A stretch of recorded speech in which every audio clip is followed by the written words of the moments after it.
Week 4 is nearly in the books, and you're probably wondering with all these injuries what to do. We've got another group of guys here that we think you should be having on your rosters now. More waiver wire starts with number 1, Jalil McLaughlin, running back of the Denver Broncos. Obviously, Javonte Williams got dinged up again. We don't think it's going to take him a long time to come back, but even if he does take a little bit of time, McLaughlin looks good in this Broncos offense. Sully, how do you feel about adding McLaughlin, and what are you throwing at him in your fab in terms of fab? Well, I really like him, and he's a guy that in Dynasty I've been stashing all offseason. And I just saw that it kind of popped up as being the all-time leading NCAA rusher. I thought this guy's probably pretty good.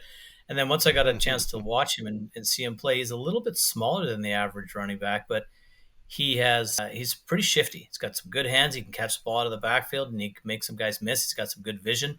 And like you said, if Javonte Williams misses time, he's probably more of a lottery ticket than even if Williams doesn't. But that said, it sure looks like he's past Samaje Perine in that pecking order in Denver. So I do think he needs to be rostered a lot higher than he is right now. Probably 25, maybe 30% of what I have left of my fab. If I still had my full season's work amount, I'd probably go 10 to 15. Yeah, his ownership is super low, so he's definitely going to be a guy that, right now is under 5% ownership in so many of the formats that we look into. Yeah. So definitely one that you're going to want to grab because it looks like he's going to keep getting involved. And Javonte obviously is dinged up, was still trying to come back from a significant injury. Yep. So it's you think that McLaughlin's going to get a little bit extra run, going to get some more playing time. We know Perine's still there, but McLaughlin looks like the better of the two running backs in this offense. Next up, Los Angeles Rams running back Ronnie Rivers. Currently, ownership is super low. We saw him get a little bit of action week 2 against San Francisco in the passing game.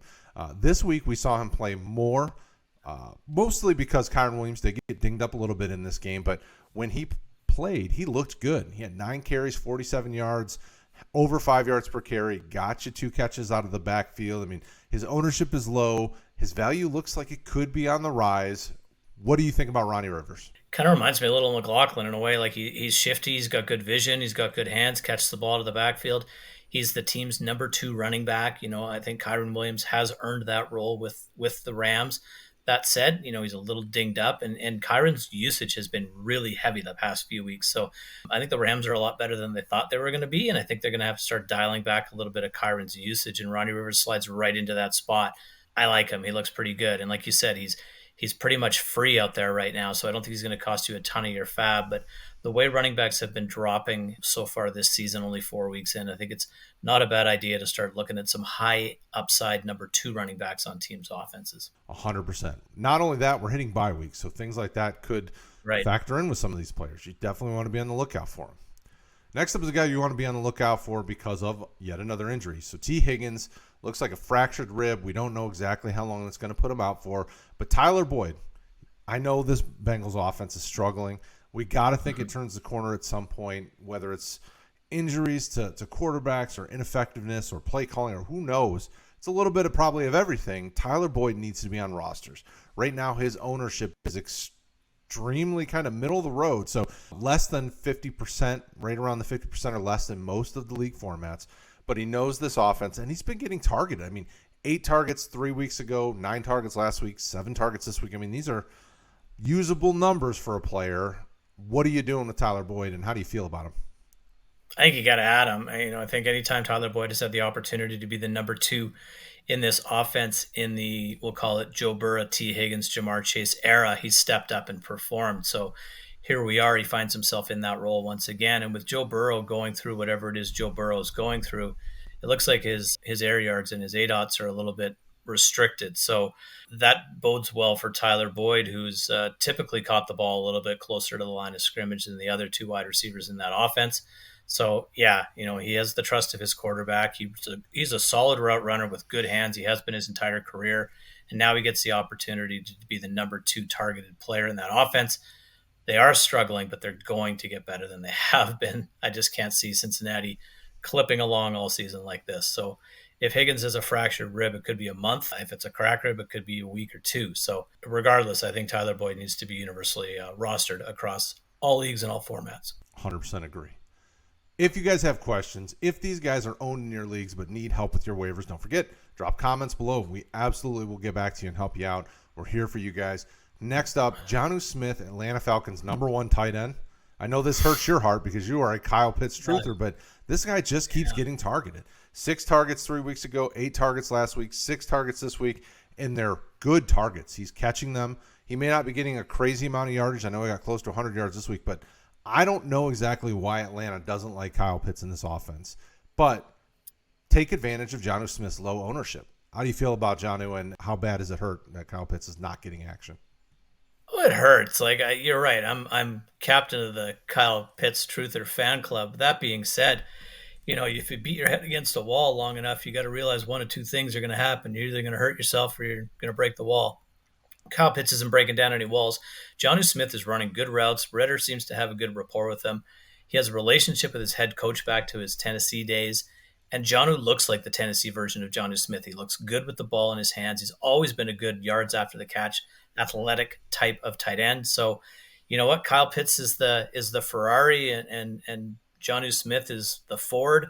Well, the Ford's rolling down the highway and the Ferrari can't get out of the garage. So get yourself in the Ford, strap in, and go for a ride with Jonnu Smith. 100% agree. And if you need a guy like this, he's going to be nearly free on your waiver wires because people are still going to see Kyle Pitts' name and assume that he's the guy. He may be the most athletic and most talented, but he's not the fantasy producer right now. So go get the guy who's producing in fantasy. That's Jonnu Smith. Next up, we're still struggling to figure out what's going on with the Cleveland backfield, right? We have Jerome Ford. We have Kareem Hunt. This is a speculative ad, but this guy's had 6 carries 2 weeks ago, 5 carries this week, and he looks like the most effective when he's running the ball for this team. Go get Pierre Strong of the Cleveland Browns. I know that Cleveland's going to be on bye week coming up, so this guy should be free to stash at the back of your rosters. Right now, we're still trying to figure out exactly what they're going to do, but why not grab one of these 3 guys if you can, because Kareem Hunt's probably been rostered and so is Jerome Ford. Why not take a chance, see what happens, you put your chip on the table and hope for the best. What do you think about Pierre Strong in this Cleveland offense? I figure why not? Like if I have a bench spot, I'm going to put him on it. You mentioned they're going into their bye week, so maybe they figure out what's going on coming out of the bye week, out of that backfield. I think it's a situation here where we talk about it a lot, where when someone goes down in an offense, the next man up isn't going to be as talented as the guy that left the offense. So there's no Nick Chubb in that Cleveland backfield. Even if you put all 3 of these guys together and combine all their attributes, it's just not going to happen. So Jerome Ford is talented. Is he the best back? I think so. Is he playing that way? No.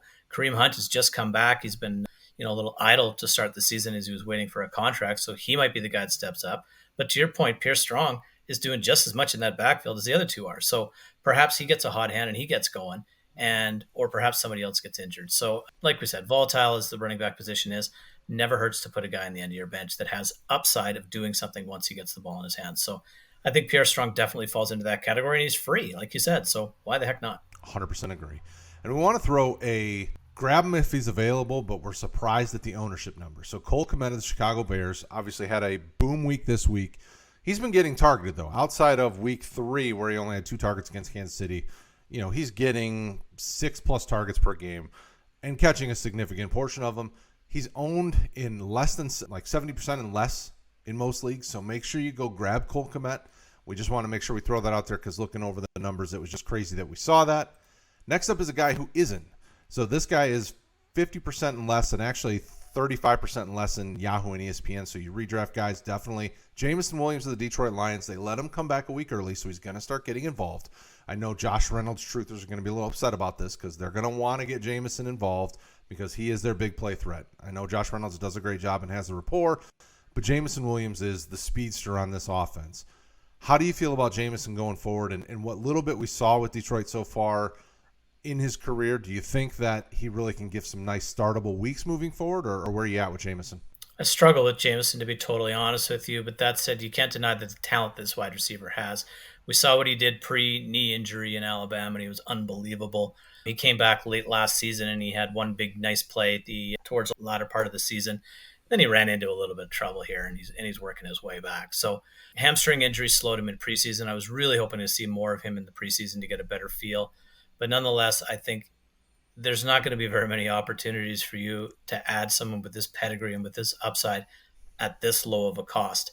And even if he falls flat on his face coming back, so be it. You drop him and you pick somebody else up. But he has the ability. I think Detroit is definitely looking for that second consistent pass threat in what's a really good offense, and you know that better than anyone. So I defer to you here more. You're more the lines expert than I am, but again, a guy this talented, whether he's going to be a boom or a bust, he's worth putting on your roster at the cost, in my opinion, right now. Yeah, well, in the issue that we're running into, and why we're looking at a lot of speculative type ads right now, is that injuries are happening like crazy right now. Bye weeks are about to hit. I mean, these are a couple of things that are going to start causing fantasy owners to really go, okay, how do I juggle my lineup to give myself a chance to compete this week?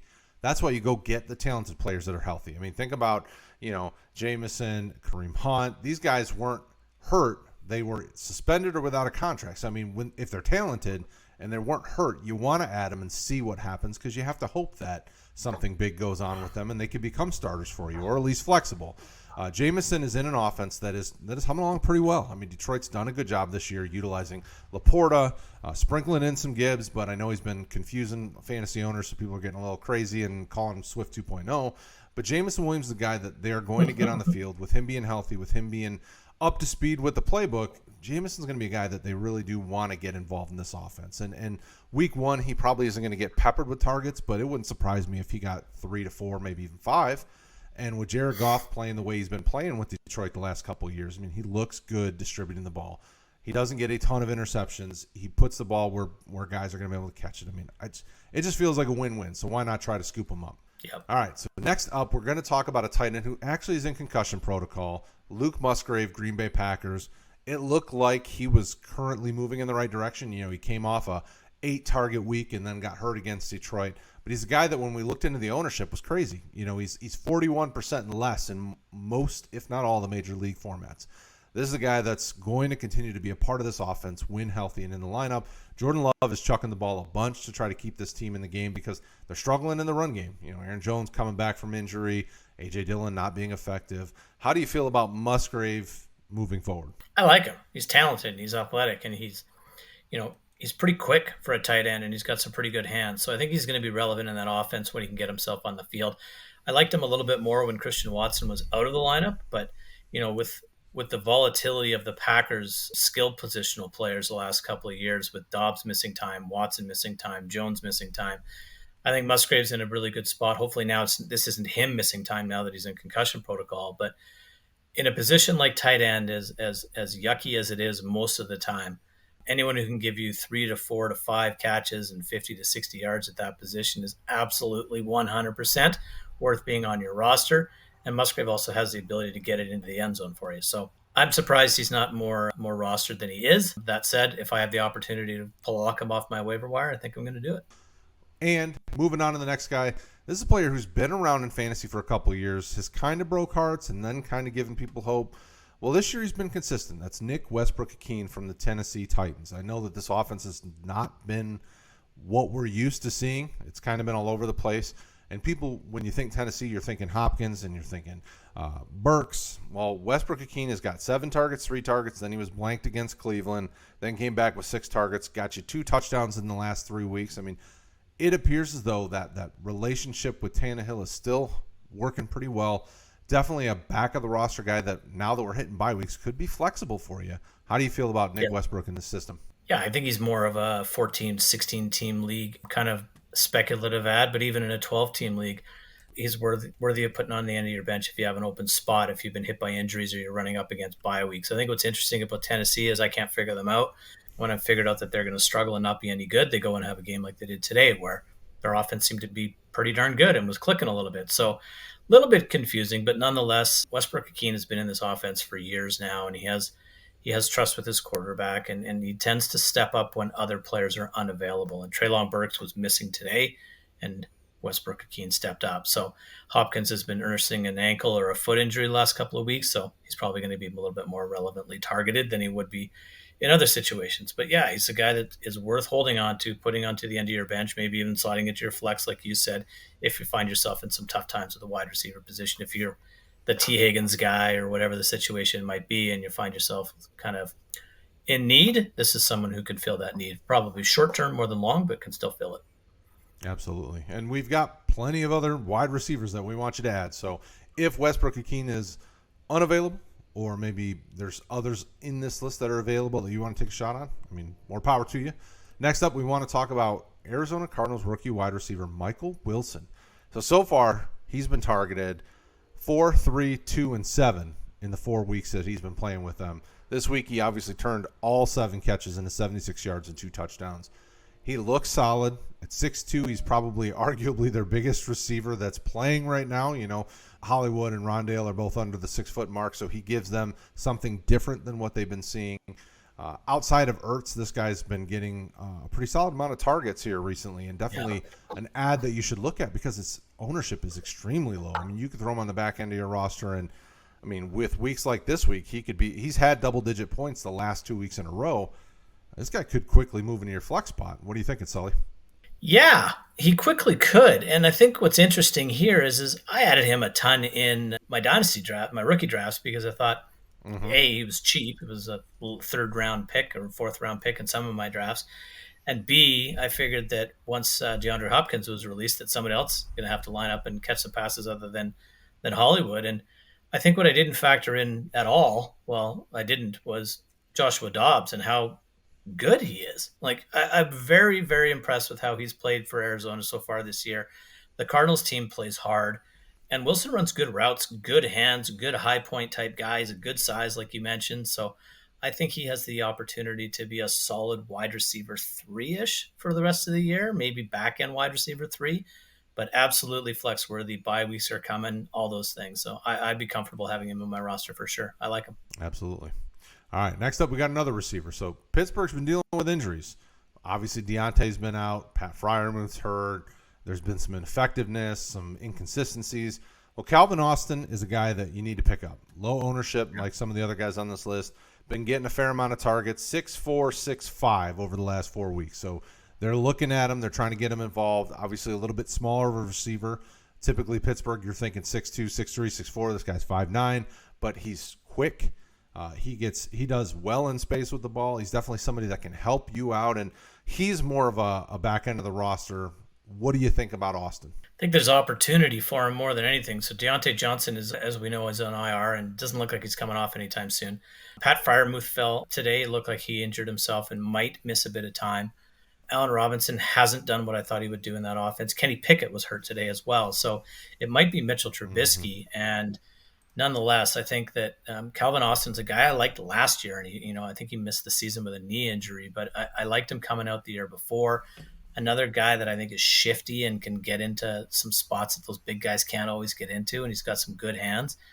And he's a bit of a burner, so I think he can take the top off if they need him to do that as well. So probably not going to start him very often. He's probably not going to do a ton for you. But again, if you have an empty spot on your bench and you got a spot to put a guy like Calvin Austin, go ahead and do it.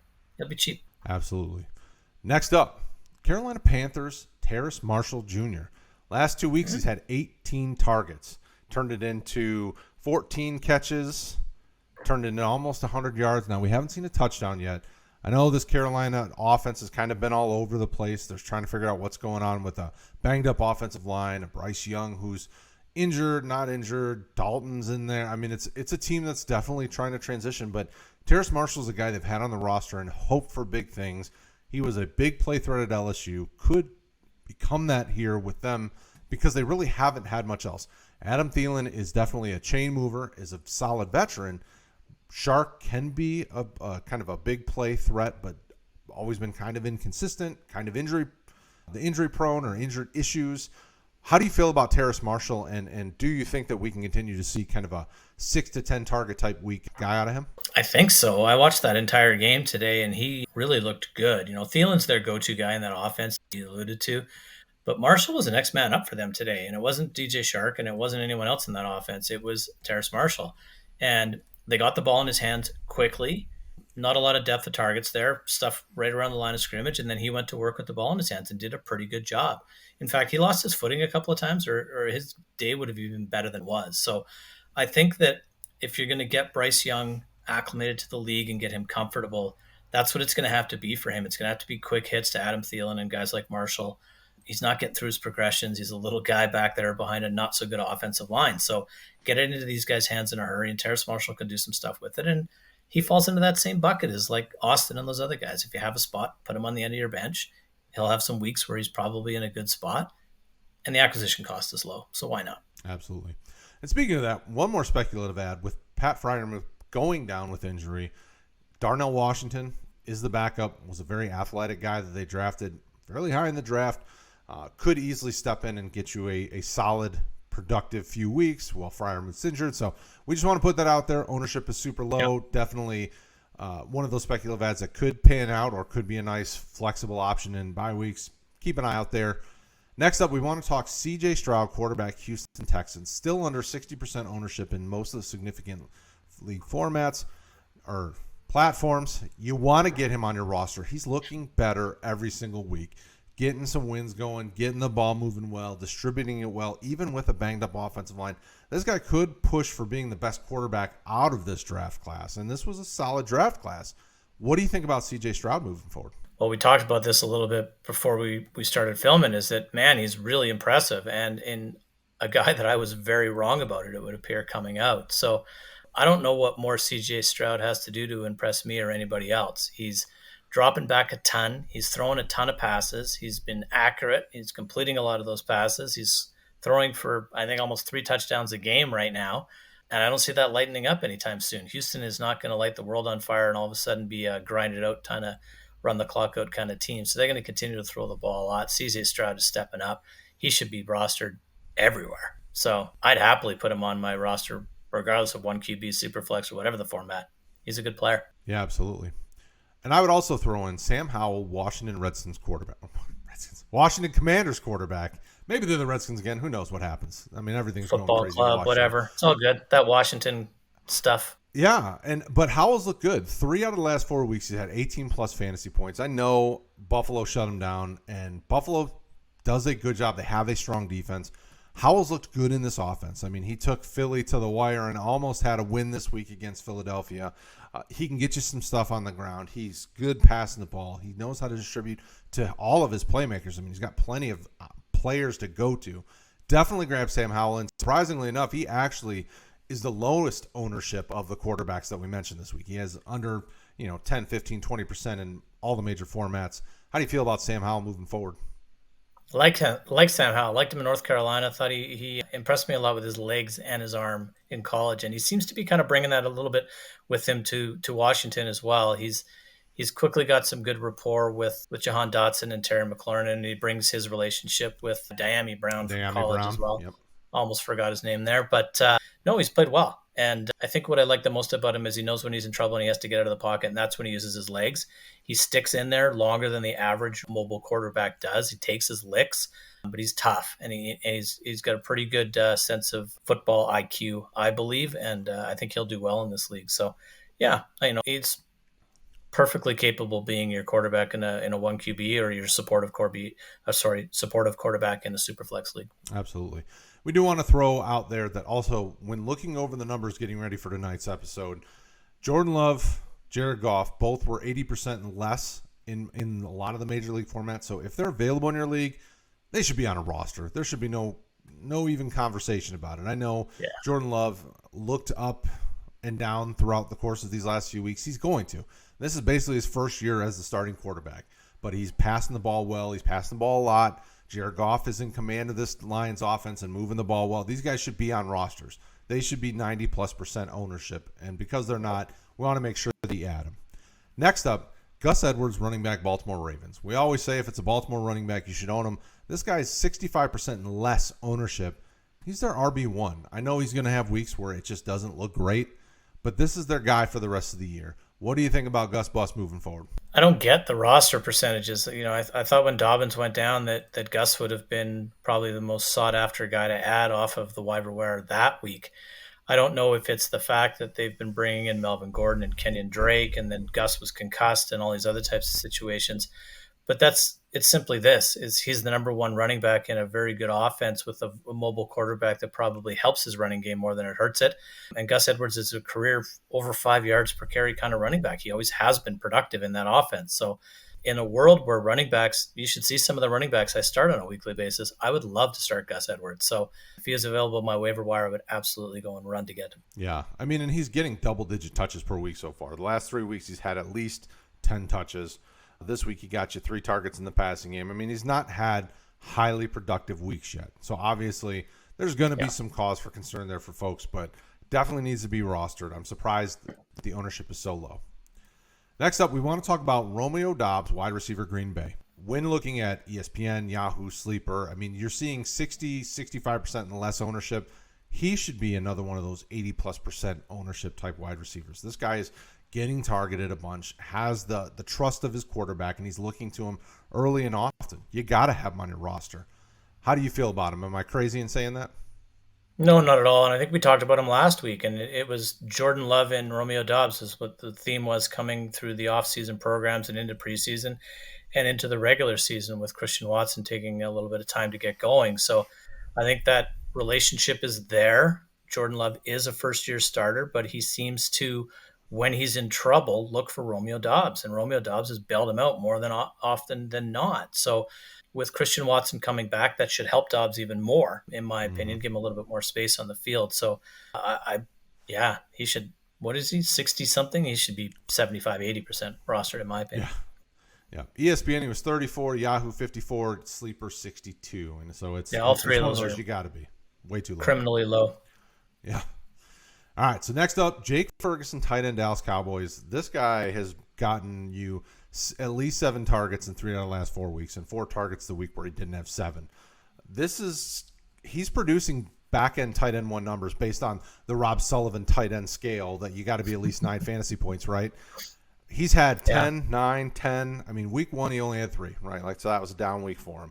But he's TE1 in this offense. You got to have him on your roster. His ownership low. 24, 53, 50%. I mean, that's, he's available in nearly half of the leagues out there. How do you feel about Ferguson moving forward? I like Jake Ferguson. I think it reminds me a lot of Dalton Schultz in a way. It's like almost like the same tight end, just a different guy. Ferguson might be a little bit more athletic, which is always a good thing at tight end. And you're right, it's 9.1 fantasy points per week over the last 15 years as a top 12 tight end. So it doesn't take a whole lot at that position. And Ferguson absolutely gives you that opportunity to produce on a week-to-week basis. So I'm in. 100%. All right. We want to talk about Zach Charbonnet, running back, Seattle Seahawks. His ownership right now is super low. We're at 63% and lower in all the fantasy platforms that we look into. Right now, he's not gotten a ton of touches, right? He's gotten you a couple targets each week, 9, 4 carries. I mean, obviously, Kenneth Walker's still the lead back in this offense, but they're going to keep getting him involved. They want to keep fresh legs throughout the year. They like to run the ball. So this is one of those things where he should be on rosters because as the season goes on, you're going to see more work with bye weeks, with all these injuries. I mean, this is a guy that's healthy and could be highly productive in a week where you need him. He shouldn't be sitting on waiver wires. What do you think about him, Mr. Sullivan? Well, we started off this by talking about looking for secondary running backs in offenses because there's the tendency for running backs to get injured. Kenneth Walker is a very talented running back, far from a picture of pure and health and invincibility. So I think Charbonnet is going to get some opportunity there. And I think there's a really good opportunity here with Seattle going on bye next week. So just know that if you do add Zach Charbonnet to your roster, you're not going to be able to play him this week. And you probably wouldn't want to anyway, just based on his usage. But this helps you beat next week's waiver wire if for whatever reason something happens with Seattle in their bye week, or you were looking to target him to put him into your week 6 lineup. Add him now when he's cheap.